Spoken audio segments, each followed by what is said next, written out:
Son zamanlar vergi ödəyicilərinin belə deyək ki, maraqlandıqları və maraqlı olduğu məsələlərdən biri də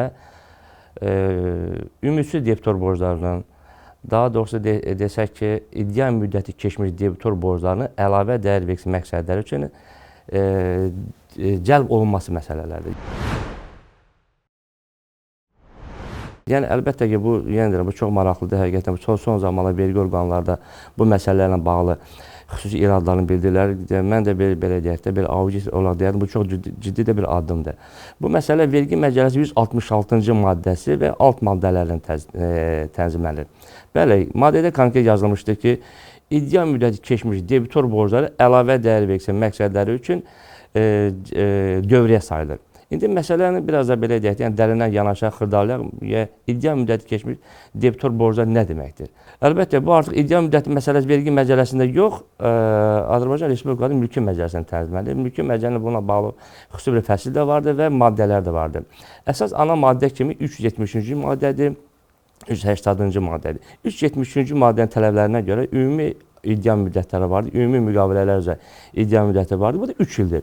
Belə baxanda da yəni vergi məcəlləsi məqsədləri üçün malların işlərin xidmətinə təqdim olunması 3 il. Yəni ümumi xarakterli iddia müddəti, ümumi xarakterli müqavilələr olduğunu 3 il nəzərdə tutulur. İndi bunu istədim bir sadə misal izahında nəzərdən keçirək. Tutaq ki, bir vergi ödəyici digər vergi ödəyicisi mal iş xidmət təqdim eləmişdir 3 il bundan əvvəl və 3 il ərzində mal satan vergi ödəyicisi qarşı tərəfə borcluya heç bir iddia qaldırmamış. Yəni, nə məktub göndərməmişdir, nə borcun tələb olunmasına bağlı məhkəmə çəkişməsi olmamışdır, hər hansı bir yazışma olmamışdır, hər hansı bir üzləşdirmə aparılmamış, üzləşmə aktları, yəni üzləşdirmə rəsmiləşdirilməmişdir. Və artıq burada nə baş verir? Belə çıxır ki, debitor, yəni borcluda vəsait tələb etmə iqtidarında etmək istəmir. Yəni, bu, həmin borcluq vəsait buna maraqlı da deyilir. Yəni, bu 3 il ərzində heç bir qeyd elədiyim kimi əməliyyatlar, addımlar atılmadığına görə artıq iddia müddəti malın, işin, xidmətin təqdim olunduğu dövrdən başlanır və yavaş-yavaş 3 il ərzində bu proses baş verir. Heç bir əməliyyat, heç bir addım, heç bir tələb, heç bir iddia qaldırılmadığına görə 3 ildən sonra artıq bunu nə sayılır?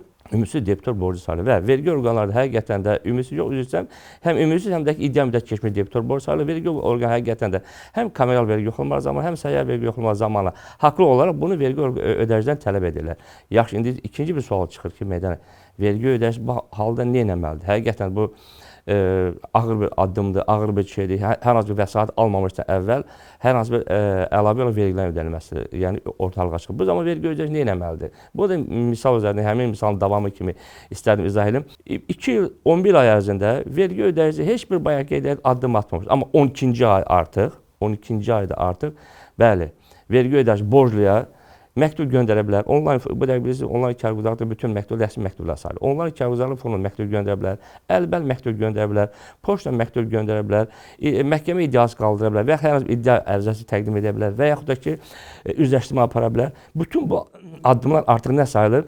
Addımın atdığı gündən köhnə iddia müddəti axımı sıfırlanır və həmin gündən təzə iddia müddəti başlanır. Təzə iddia müddəti axımı başlanır. Bu da qeyd elədim ki, mülki məcəllənin 380-cı maddəsinə tənzimlənir.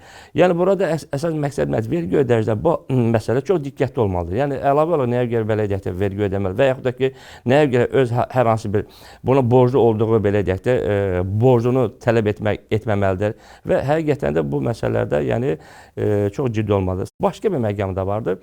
Var bir də ümidsiz debitor borcu vardır. Yəni, belə baxanda iddia müddəti keçmiş debitor borcu da ümidsiz debitor borcları. Amma praktikada biz belə şey çox görürük. Məsəl üçün, mal iş xidmət təqdim olunmuşdur. Bir ildən sonra görürük ki, vergi ödəyicisi deyir ki, borcu mən onu həmin vergi ödəyicisi borcu ödəmək iqtidarında deyildir. Bu artıq mal işi xidməti təqdim edən sahibkardan asılıdır. Sahibkarın belə idarəedici orqandan asılıdır. Belə qərarlar biz praktikada çox görürük. Bu artıq nədir? Birbaşa iddia müddəti keçmiş ümidsiz debitor borcu yox. Bu sadəcə sahibkarın özünün gəldiyi qənaətdir ki, bəli, bu debitor borcu ümidsizdir. Ümidsiz debitor borcu qəbul olunduğu andan bu da artıq qeyd etdiyim əlavə dəyər vergisinin cəlb olunma bir əməl sayılacaq. Bu artıq sırf sahibkarın öz belə deyək də öz qərarıdır.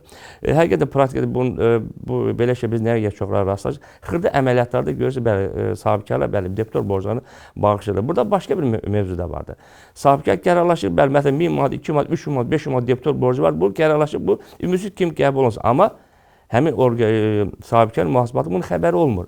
Vergi orqanı səyyar yoxlama zamanı müəyyənləşdirib ki, 3 il ərzində olan, 3 il bundan qabaq, 4 il bundan qabaq olan debitor borcu vergi ödəyici silməmişdir. Bunu dövrə cəlb eləməmişdir. Bu anda da xüsusilə koordinasiya yaratmalıdır. Sahibkar mühasibatda müvafiq belə deyək də onun alt strukturuna koordinasiya olmalıdır ki, mühasibatın xəbəri olsun, vaxtında əlavə dəyər vermək məqsədləri üçün vergi cəlb eləsinlər.